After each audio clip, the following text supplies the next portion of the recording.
No terceiro capítulo da série dos 6 títulos do Corinthians, o repórter Tiago Maranhão vai nos contar a história do tetracampeonato brasileiro e do time galáctico do Parque São Jorge.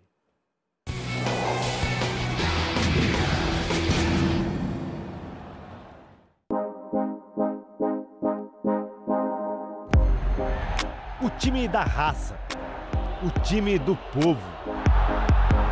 O Corinthians sempre foi assim. Jogadores de entrega ilimitada para compensar uma técnica nem tanto assim. Mas não desta vez. 2005 foi o ano dos Galácticos.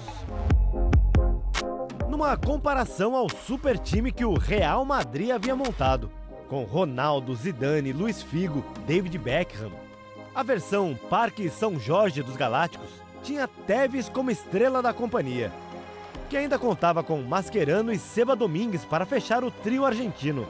Entre os brasileiros, Carlos Alberto, Nilmar, Marcelo Matos, Gustavo Neri e o camisa 7, Roger.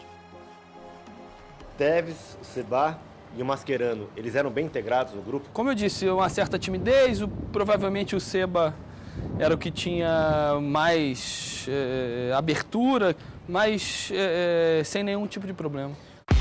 A parceria entre Corinthians e a MSI, um fundo de investidores britânicos e russos, capitaneados pelo iraniano Kia Joorabchian, fez muito barulho naquele ano. E o começo não foi o esperado. A primeira vitória só aconteceu na 4ª rodada contra o Atlético Mineiro. Antes disso, o Corinthians foi goleado pelo São Paulo por 5-1. No comando da equipe estava o técnico que, um mês antes, havia substituído ninguém menos que Tite, hoje herói corintiano. Era Daniel Passarella, o 4º argentino da equipe.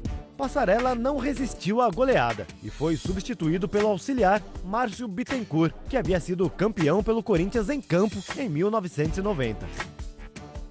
O Márcio, ele conversava muito comigo, me perguntava como eu gostava de jogar, o tipo de movimentação dos atacantes que seria favorável ao meu estilo de jogo. Márcio Bittencourt ainda seria substituído por Antônio Lopes, o 4º técnico do Corinthians na temporada. Foram apenas algumas das inúmeras turbulências daquele ano. 2005 foi o ano da máfia do apito, que marcou um campeonato muito equilibrado.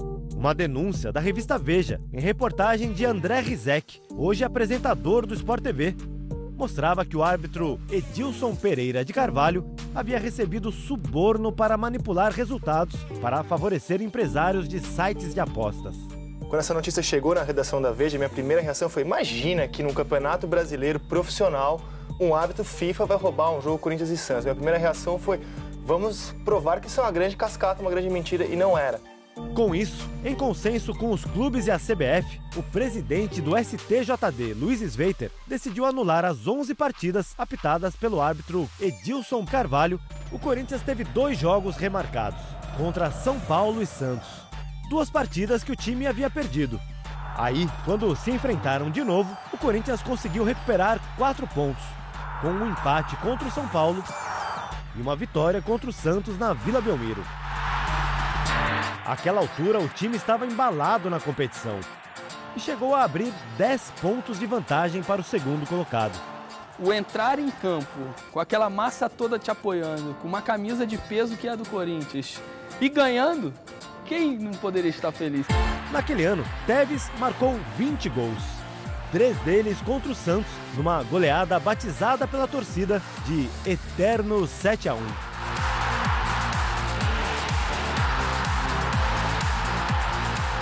É lógico que o time ele tem que ser bom, ele tem que ser bem treinado, mas ele tem que ter algo mais. Ele tem que ter essa ligação com o torcedor, ele tem que confiar até o final, porque sabe que tem jogadores que, mesmo em momentos de dificuldade, a gente pode contar. Para um armador como Roger, aquele era um time dos sonhos. Jogar futebol com pessoas do seu lado que entendem futebol, conseguem raciocinar da mesma maneira que você, conseguem conduzir um time com a mesma inteligência que você está tentando conduzir, é o melhor dos mundos, né? O campeonato ainda reservaria uma última polêmica. No empate contra o vice-líder Internacional no Pacaembu, Tinga foi expulso depois dessa disputa com o goleiro Fábio Costa. O árbitro Márcio Rezende de Freitas entendeu que o jogador colorado tentou simular um pênalti. Com o empate, o Corinthians manteve a vantagem sobre o Internacional. Mas o título só foi definido na última rodada. O Corinthians perdeu para o Goiás, mas o Inter também perdeu para o Curitiba. E assim, Corinthians tetracampeão brasileiro.